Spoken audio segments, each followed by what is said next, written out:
Sabda Kehidupan, Mei 2021. Allah adalah kasih, dan barang siapa tetap berada di dalam kasih, ia tetap berada di dalam Allah, dan Allah di dalam dia. 1 Yohanes 4 ayat 16. Allah adalah kasih. Barangkali inilah definisi paling tepat bagi Allah yang ditemukan dalam kitab suci. Sebutan ini muncul hanya 2 kali dan ditemukan dalam teks ini, yang merupakan sebuah surat atau himbauan yang menggemakan pesan dari Injil keempat. Penulis adalah seorang murid yang menjadi saksi tradisi spiritual Rasul Yohanes.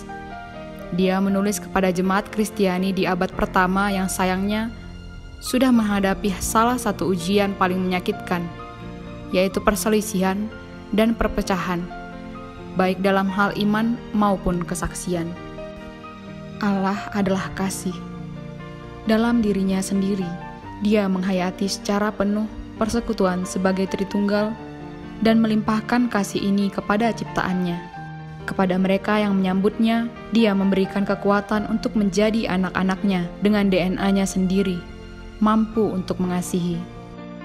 Dan kasih-Nya adalah kasih yang cuma-cuma, yang membebaskan dari segala rasa takut dan malu. Agar janji persekutuan timbal balik kita di dalam Tuhan dan Tuhan di dalam kita terpenuhi, penting untuk tinggal dalam kasih yang aktif, dinamis, dan kreatif ini. Itulah sebabnya mengapa murid-murid Yesus dipanggil untuk saling mengasihi, memberi hidup mereka, dan berbagi harta benda mereka dengan siapapun yang membutuhkan. Dengan kasih ini, jemaat tetap bersatu, profetik, dan setia. Allah adalah kasih, dan barang siapa tetap berada di dalam kasih, ia tetap berada di dalam Allah, dan Allah di dalam dia. Ini merupakan pewartaan yang keras dan juga jelas bagi kita. Pada masa sekarang, kita terkadang merasa kewalahan dengan kejadian tak terduga dan sulit dikendalikan, seperti pandemi atau tragedi pribadi atau kolektif lainnya. Kita mungkin merasa tersesat dan takut, serta tergoda untuk menutup diri, membangun tembok untuk melindungi diri dari mereka yang tampaknya mengancam keamanan kita, daripada membangun jembatan untuk bertemu satu sama lain. Bagaimana mungkin untuk terus percaya pada kasih Tuhan dalam keadaan ini? Apakah mungkin untuk terus mengasihi? Josien, seorang dari Lebanon, berada jauh dari negaranya ketika dia mendengar tentang ledakan mengerikan di pelabuhan Beirut pada Agustus 2020. Dia menceritakan kepada orang-orang yang seperti dia menghayati sabda kehidupan. Saya merasakan penderitaan, merasa marah, sedih dan bingung. Saya terus bertanya, apakah semua yang telah dialami oleh negara Lebanon belum cukup? Saya memikirkan lingkungan tempat saya dilahirkan dan dibesarkan sekarang sudah rata dengan tanah. Kerabat dan teman saya meninggal dunia, terluka atau terlantar. Gedung-gedung, sekolah, dan rumah sakit yang saya kenal dengan baik semuanya hancur. Saya mencoba untuk tetap dekat dengan ibu dan saudara-saudara saya untuk menanggapi banyak pesan dari begitu banyak orang yang menunjukkan kedekatan, kasih, dan doa mereka. Saya mendengarkan semua orang saat mereka berbicara tentang penderitaan ini. Saya ingin percaya, dan saya percaya bahwa pertemuan ini dengan mereka yang menderita adalah panggilan untuk menanggapi dengan kasih yang telah Tuhan tempatkan di dalam hati kita. Terlepas dari air mata, saya menemukan cahaya dalam tindakan banyak orang Lebanon. Seringkali generasi muda yang bangkit dan melihat sekeliling, membawa bantuan kepada mereka yang membutuhkan.